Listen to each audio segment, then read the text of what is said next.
सुर्खियां। अब बात आज की सबसे बड़ी खबर की। नरेंद्र मोदी ने तीसरी बार पीएम पद की शपथ तो ले ली, लेकिन इस बार सरकार में फूट पड़ती दिखाई दे रही है।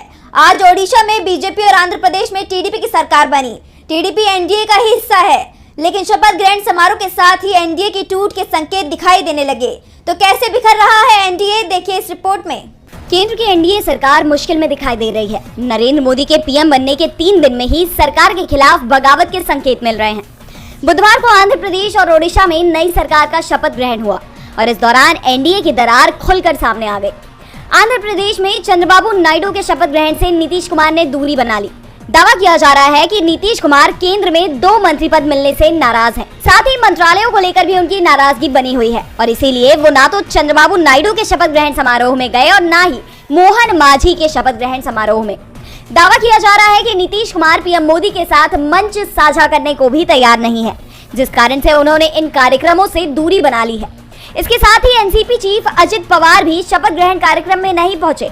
अजित पवार की नाराजगी की खबरें भी आ रही हैं और इसका असर शपथ ग्रहण कार्यक्रम में दिखाई दिया। वैसे चंद्रबाबू नायडू ने भी बीजेपी को सबक सिखा दिया है।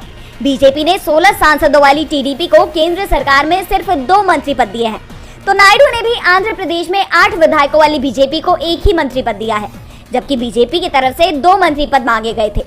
जिस तरह से बीजेपी और उसके सहयोगियों के बीच टकराव बढ़ता जा रहा है, उससे मोदी सरकार ही संकट में दिखाई दे रही है। अगर टीडीपी और जेडीयू मोदी सरकार से अलग हो जाते हैं तो ये सरकार संसद के पहले ही सत्र में गिर जाएगी। एनडीए बिखरता दिखाई दे रहा है, तो दूसरी तरफ इंडिया गठबंधन लगातार मजबूत हो रहा है। इंडिया के नेता लगातार जनता के बीच जा रहे हैं। इस बीच राहुल गांधी भी चुनाव के बाद एक बार फिर वायनाड पहुंचे, जहां उन्हें भारी अंतर से जीत मिली है। इस दौरान उन्होंने मोदी सरकार पर हमला बोला। तो क्या कुछ कहा राहुल गांधी ने, देखिए इस रिपोर्ट में। लोकसभा चुनाव के नतीजों के बाद राहुल गांधी पहली बार केरल के दौरे पर हैं। राहुल ने जीत के बाद उत्तरी केरल में रोड शो किया। राहुल के रोड शो में शामिल होने के लिए हजारों की संख्या में यूडीएफ के कार्यकर्ता और समर्थक एकत्रित हुए, जिसके बाद उन्होंने मलप्पुरम और वायनाड में जनसभा को संबोधित किया। राहुल ने वायनाड के सभी मतदाताओं को धन्यवाद दिया। इस दौरान राहुल ने कहा, वायनाड सीट छोड़ू या रायबरेली, मेरे लिए धर्म संकट है। मोदी की तरह मुझे भगवान से गाइडेंस नहीं मिल रहा है। मैं साधारण मनुष्य हूँ। वायनाड या रायबरेली का फैसला मुझे खुद ही करना होगा। मेरे लिए देश की गरीब जनता ही मेरी भगवान है। राहुल ने बीजेपी पर निशाना साधते हुए कहा, केरल और उत्तर प्रदेश के लोगों ने पीएम मोदी को बताया है कि संविधान हमारी आवाज है और वो इसको छू नहीं सकते हैं। देश की जनता ने पीएम को बताया कि वो तानाशाही नहीं कर सकते हैं। जब चुनाव शुरू हुआ तो बीजेपी का समर्थन करने वाली मीडिया ने कहा कि बीजेपी को 400 सीटें मिलेंगी। प्रधानमंत्री 400 पार कह रहे थे। उनके सभी वरिष्ठ नेता 400 पार कह रहे थे। 1 महीने के बाद वो 300 पार कहने लगे।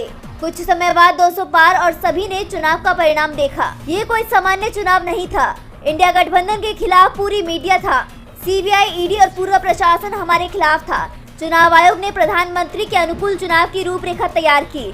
तमाम प्रयासों के बाद भी प्रधानमंत्री वाराणसी में हार से बमुश्किल बच पाए। भाजपा अयोध्या तक में हार गई। राहुल के बयानों ने बीजेपी की मुश्किलें बढ़ा दी हैं, तो वहीं अब एनडीए की मुश्किल उसके सहयोगी दल भी बढ़ा रही हैं।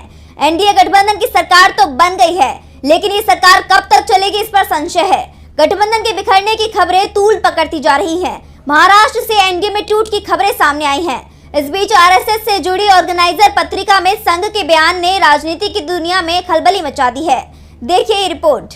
अभी तक एनडीए के बिखरने की चर्चाएं चल रही थी, लेकिन अब आरएसएस ने इस पर मुहर भी लगा दी है। महाराष्ट्र में जहां शिंदे गुट की शिवसेना से लेकर एनसीपी अजित गुट तक बीजेपी से अपनी नाराजगी का इजहार कर रहे हैं, तो वहीं आरएसएस से जुड़ी पत्रिका ऑर्गेनाइजर में छपे लेख ने इस चिंगारी को हवा दे दिया है। पत्रिका में दावा किया गया है कि महाराष्ट्र में अजित गुट के साथ गठबंधन करके बीजेपी को नुकसान हुआ है। संघ के स्वयंसेवक रतन शारदा ने सवाल उठाते हुए लिखा कि जब बीजेपी और शिंदे गुट शिवसेना के पास पर्याप्त बहुमत है तो अजित का साथ क्यों लिया। संघ के इस बयान ने सियासी पारा हाई कर दिया है। कैबिनेट में मंत्री पद को लेकर अजित पवार पहले से ही नाराज हैं और इस नाराजगी के चलते उनकी पार्टी से कोई भी नेता पीएम के शपथ ग्रहण में शामिल नहीं हुआ और अब संघ ने ये दूरियां और बढ़ा दी हैं। ऐसे में सबकी नजरें इस पर टिकी हुई हैं कि इस पर बीजेपी क्या प्रतिक्रिया देती है। क्या महाराष्ट्र में टूट जाएगा एनडीए? क्योंकि मुख्यमंत्री एकनाथ शिंदे भी बीजेपी के खिलाफ जमकर बयान देते हुए नजर आ रहे हैं। कैबिनेट में मंत्री पद को लेकर उनकी नाराजगी उनके बयानों में साफ साफ दिखाई दे रही है। महायुति गठबंधन के दोनों ही प्रमुख घटक दलों ने बीजेपी पर एनडीए के अन्य घटक दलों के प्रति पक्षपातपूर्ण रवैया अपनाने का आरोप लगाया है। शिंदे ने चुनाव में बीजेपी को मिली हार पर कहा कि 400 पार के नारे से पार्टी को चुनाव में नुकसान हुआ, जिसका खामियाजा उन्हें महाराष्ट्र में भी भुगतना पड़ा। शिंदे ने पीएम मोदी के दिए नारे पर ही सवाल खड़े कर दिए हैं, जिसके बाद अब एनडीए बड़े संकट में दिखाई दे रहा है। आरएसएस के बयान से एनडीए कमजोर पड़ता दिखाई दे रहा है, तो विपक्ष भी एनडीए पर लगातार हमलावर है। विपक्ष का दावा है कि इस बार की बैसाखी सरकार ज्यादा दिन तक टिक नहीं पाएगी। इसे लेकर टीएमसी ने बड़ा दावा किया है। तो क्या दावा किया टीएमसी ने, देखिए इस रिपोर्ट में। भले ही पीएम मोदी ने तीसरी बार केंद्र में सरकार बना ली हो, लेकिन इस बार की सरकार बीजेपी की सरकार नहीं बल्कि एनडीए की सरकार है। और सरकार में शामिल कोई भी बड़ी पार्टी एनडीए से अलग हुई तो ये सरकार कभी भी गिर सकती है। ऐसे में जहां अभी पीएम मोदी नीतीश और चंद्रबाबू नायडू को लेकर डरे रहते हैं, तो वहीं अब पश्चिम बंगाल में भी बीजेपी को अलर्ट रहने की जरूरत है। दरअसल टीएमसी सांसद साकेत गोखले ने बड़ा दावा किया है कि बीजेपी के 3 सांसद टीएमसी के संपर्क में हैं और लोकसभा में जल्द ही बीजेपी की ताकत घटकर 237 ही रह जाएगी, जबकि इंडिया गठबंधन के सांसदों की संख्या बढ़कर 240 हो जाएगी। ऐसे में एनडीए की सरकार एक और संकट में फंसती हुई दिख रही है, क्योंकि इस बार लोकसभा चुनावों में पश्चिम बंगाल में बीजेपी की सीटें 18 से घटकर 12 रह गई हैं, जबकि टीएमसी की सीटों की संख्या 22 से बढ़कर 29 हो गई है। बताते चले कि लोकसभा चुनाव 2024 में बीजेपी को 240 सीटों पर ही जीत मिली है। फिलहाल टीडीपी और जेडीयू जैसे कई दलों के साथ मिलकर केंद्र में गठबंधन की सरकार चल रही है। एक तरफ टीएमसी के दावे ने बीजेपी के होश उड़ा दिए हैं, तो दूसरी तरफ शरद पवार बीजेपी के होश उड़ाए हुए हैं। लोकसभा चुनाव में पीएम मोदी को यूपी में लगे करारे झटके को लेकर शरद पवार ने तंज कसा है, जिसके बाद से बीजेपी मुश्किल में नजर आ रही है। तो क्या कुछ कहा शरद पवार ने, देखिए रिपोर्ट। पिछले 10 साल से भारत की सत्ता पर काबिज बीजेपी सरकार के घमंड को 2024 के लोकसभा चुनावों में अयोध्या की जनता ने ही तोड़ दिया, ये कहना है एनसीपी नेता शरद पवार का। शरद पवार ने कहा कि बीजेपी ने पिछली बार 300 से अधिक सीटें जीती थी, पर इस बार उन्हें 240 सीट ही मिली है और इस बार बीजेपी को बहुमत भी नहीं मिल पाया। बीजेपी को सबसे बड़ा झटका तो उत्तर प्रदेश से लगा है, वहाँ के लोगों ने चुनाव में अलग फैसला किया है। इसी के साथ पवार ने आगे कहा कि मुझे उम्मीद थी कि इस बार राम मंदिर एक बड़ा चुनावी एजेंडा होगा, सत्तारूढ़ दल को अधिक वोट मिलेंगे, लेकिन हमारे देश के लोग काफी समझदार हैं। उन्हें लगा कि मंदिर के नाम पर वोट मांगे जा रहे हैं, तो उन्होंने पार्टी को सबक सिखा दिया और उन्हें हार का सामना करना पड़ा। बता दें कि अयोध्या फैजाबाद लोकसभा सीट के अंतर्गत आता है। यहाँ से बीजेपी उम्मीदवार और 2 बार के सांसद लल्लू सिंह को सपा के अवधेश प्रसाद ने 54,567 वोटों से मात दी। शरद पवार यही नहीं रुके, उन्होंने आगे कहा कि बीजेपी ने मंदिर के नाम पर वोट मांगा, हम इससे डरे हुए थे, लेकिन अयोध्या के लोगों ने दिखा दिया कि मंदिर की राजनीति को कैसे ठीक किया जाता है। पिछले 10 साल में सत्ताधारी लोगों को घमंड हो गया था, लेकिन अयोध्या के लोगों ने उन्हें वापस जमीन पर ला दिया। बता दें कि इस बार बीजेपी को उत्तर प्रदेश से तगड़ा झटका लगा है। यूपी के 80 लोकसभा सीटों में से बीजेपी को केवल 33 सीट ही मिली है, जबकि 2014 में अकेले बीजेपी 71 व 2019 में 62 सीट जीत कर आई थी, जो दिखा रहा है कि इस बार यूपी की जनता ने परिवर्तन का मन बना लिया है।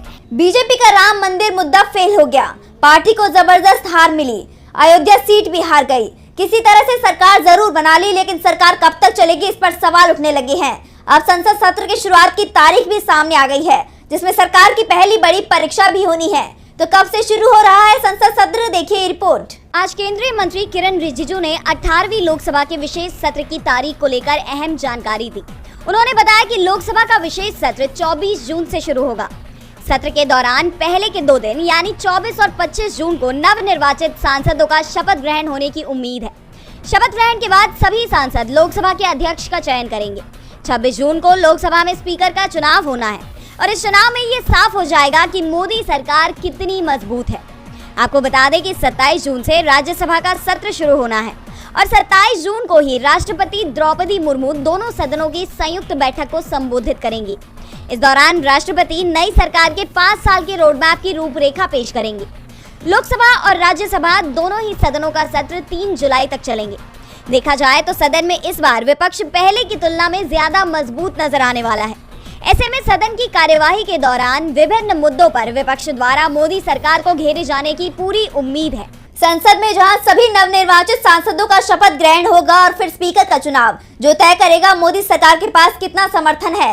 इस बीच मोदी मंत्रिमंडल को लेकर एडीआर की एक रिपोर्ट सामने आई है जिसमें नई सरकार के मंत्रियों की पोल खोल दी है, जिससे मोदी सरकार सवालों के घेरे में आ गई है। तो क्या है एडीआर की रिपोर्ट में, देखिए रिपोर्ट। तीसरी बार पीएम बनने की राह नरेंद्र मोदी के लिए बड़ी मुश्किल साबित हुई है। जैसे तैसे कम मार्जिन से जीत दर्ज करने के बावजूद मोदी तीसरी बार पीएम बनने में कामयाब तो हो गए हैं, लेकिन आशंका ये बनी हुई है कि मोदी जल्दी ही अपनी पार्टी में कहीं अलग थलग ना पड़ जाएं। जी हां, ऐसा इसलिए कहा जा रहा है क्योंकि कल पीएम मोदी ने एक्स पर ट्वीट कर तमाम बीजेपी के मंत्रियों और नेताओं से एक अजीबोगरीब अपील की है। उन्होंने एक्स पर लिखकर अपील की है कि आप सब अपने एक्स हैंडल से मोदी का परिवार टैग हटा दें। आपको बता दें कि 3 मार्च को आरजेडी प्रमुख लालू यादव ने कहा था कि मोदी का कोई परिवार नहीं है, जिसके बाद बीजेपी के तमाम मंत्रियों और नेताओं ने अपने एक्स प्रोफाइल पर मोदी का परिवार टैग जोड़ लिया था। वहीं अब चुनाव नतीजों के बाद पीएम की इस टैग को हटाने की अपील को उनकी मौका परस्ती से जोड़कर देखा जा रहा है। माना जा रहा है कि पीएम ने खुद को तीसरी बार पीएम बनाने तक सोशल मीडिया पर दिखावटी परिवार बनाकर समर्थन ले लिया और जब वो तीसरी बार पीएम बन गए हैं तो उन्हें उसी परिवार की अब जरूरत नहीं है, इसलिए अब वो इस टैग को हटाने